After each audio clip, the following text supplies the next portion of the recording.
To be a creative person is to be a mindful person.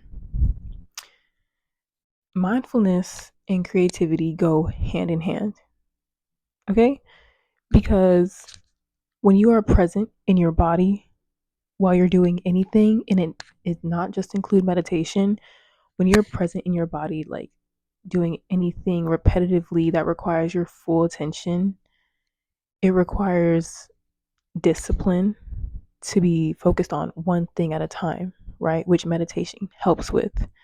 This is why I always tell people to meditate because mindfulness and creativity go hand in hand. But when you are mindful, your body naturally wants to create and express. So, therefore, the more you are present, the more you can create. And the more that you can create from that presence, the more you can alchemize, the more you can tell stories and ride a true wave of love and authenticity, grounding in your sensuality and your expressions and your discipline all at the same time. Because creativity is not something that can really be taught or necessarily learned. It's natural. Like everybody's creative, everybody is capable of being creative. And I think if I had to give anyone like advice to become more creative, it would just be to be mindful. And it's not what people always think. People always think, oh, it means you have to have the best life, you have to live the best life, or go through the most things, or just be able to talk about your feelings. Or, but it has nothing to do with that, honestly. When you're mindful and you're in your body, like you naturally you're creating your life every day. And that's why, like, when I'm driving or when I'm working out or when I'm meditating or laying in bed, like getting ready to go to sleep, that's when I get the most ideas because I'm present in my body and I'm assessing, like, my brain is assessing my feelings and my experiences. And I naturally just want to create in that moment versus when I'm like constantly doing different things, like say I'm multitasking or I'm doing something I don't care about. So therefore, I'm like kind of distracting myself. I'm scrolling on Instagram or something. All of that stuff is very detrimental to your creativity. And another good point, I watched a really good video about this. This guy made a video about how we need to learn how to be bored more. And I would 100% agree. I think creativity is born from boredom because they're contrary. Like, that's the duality of it. I think the opposite of creativity is probably conformity, but through being bored, you will naturally create more. And it's hard to even come up with ideas or realize the ideas that you're having when you're just never present in your own life. So that includes like consuming more than creating. And what he was saying was right on point. He was saying that like when we were younger, we would naturally like explore things, especially if you grew up without like technology. I am an '04 baby, so I grew up with like moderate access to technology. Obviously, I didn't have no real knowledge of what was going on for real. Like everything was kind of starting to become like in its prime. But I was in like middle school. Like, you know, when Instagram was like blue and it was only pictures. Like, I remember all of that. And I would always, like, I've always been a person that likes to share my life and post and create. But when I was younger, I was so less self conscious. So I was doing it from a place of like, this is my story.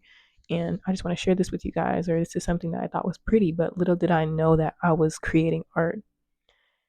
And then now, as I'm older, I'm like being a lot more mindful with how I use social media and how I'm spending my time and allowing myself to be bored more. So that includes like having less to do like list. And I know a lot of people have like a lot of responsibilities, right? But no person is working 24/7. You have 10 minutes a day. You have 5 minutes a day to sit down and meditate, or sit down and just focus on doing one thing. And if you can build a discipline around being mindful in anything, hopefully meditation, I feel like you naturally become more creative. And I'm actually reading this book called The Artist Way right now, by Julia Cameron. And I mentioned it, I think, in my last video or the video before that, actually. And one of the activities she has us doing, because it's like a 12-week course for creatives trying to get back, like that have like artist block or trying to get back into their crafts. And one of the activities she has us doing is these 30-minute morning pages. So it's when you wake up in the morning and you set your timer to 30 minutes like earlier than when you usually wake up, which might be hard for a lot of people, but that's why I say I feel like you can do this during any time of the day. But I think in the morning helps a lot, because it's like as soon as you're coming into consciousness, you're like teaching yourself to be disciplined in sitting in all of your thoughts and feelings that might have carried into your dreams or that you had yesterday. And it's just teaching you how to actually be mindful in the act of expressing yourself for a specific time frame. And that builds discipline. It has helped me so much with my creativity. Like I wasn't necessarily blocked, but I felt like it was not as easy as it should have been. And I think having that practice, like on top of that, I've been trying to do like daily meditations, like for an hour if I can, but if not, I do 20 minutes. But just having that discipline, that practice in being mindful is the key to becoming more creative. And I feel like you'll notice like synchronicities throughout the day, or you'll get like an idea that you wouldn't have gotten before, because now you're so much more like focused on what's in front of you and your thoughts and your feelings. And it has a lot to do with just not distracting yourself any single second you get.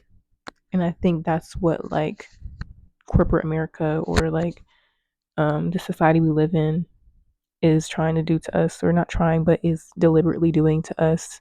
It keeps us on this hamster wheel of having things to do so that we can survive, essentially. And it keeps us distracted. Being at work can be a distraction for a lot of people. Like, I like my job, but I would say like it does feel like a distraction sometimes when I'm like in a flow state and I have to go to work. I'm like, dang, like, but I have to go to work. You know what I'm saying? And and it kind of dawned on me one day. I was just like, this is really just like a never-ending cycle, and I feel like it's meant to intimidate us and get us out of the habit of creating our own life, and kind of just get more in the habit of doing things for other people, so we get less and less out of the habit as we get older, as we get more responsibilities. We get less and less out of the habit of being naturally curious and creative. Like, that's what humans are. I feel like that's our nature, that's our essence. And I think all of these very physical responsibilities and tasks, and it's busy work, bro. Like, but you can't let that deter you from like your callings and your desires, because one thing about like your desires and your creativity is always gonna wanna come back. It always circles back. It always circles back. And I understand like it can be stressful, especially with having so many different responsibilities. Like people have kids, dogs, family members, like I completely understand. But I feel like is no point in complaining. And it's like you just have to play the cards that you're dealt and actively design your life. Stop like living on autopilot, and just be creative. You don't have to try. You just are, like you naturally are. So to sum it up, I guess I would say that to be present with your creativity is to be disciplined and being mindful. So keep that in mind. Meditate more, be present. Whatever you're doing, even if you don't like it, do it with your full attention and always put your best foot forward. And your natural creativity will birth itself. If you try too hard, there's going to be resistance, especially if you don't already have a discipline set in place to be either creative or mindful. And now I've actually been trying to set up time blocks for my creativity and my meditation so that it becomes more of a habit rather than a task. And I think that has really helped me as well. So, like, every other day, my schedule's not too busy right now. So, like, every other day, I can probably spend like 2 hours writing, or not writing. I spend 30 minutes writing every morning, and then every other day, I spend 2 hours like painting or drawing or just doing anything that um, excites me and makes me like wonder more and want to tell people like what's going on in my life or how I'm feeling. And yeah, you have a blessed day. I really hope this helps somebody because this really helped me when I started reading The Artist's Way, and I realized that it's all about mindfulness and confidence. Mindfulness, confidence, and devotion.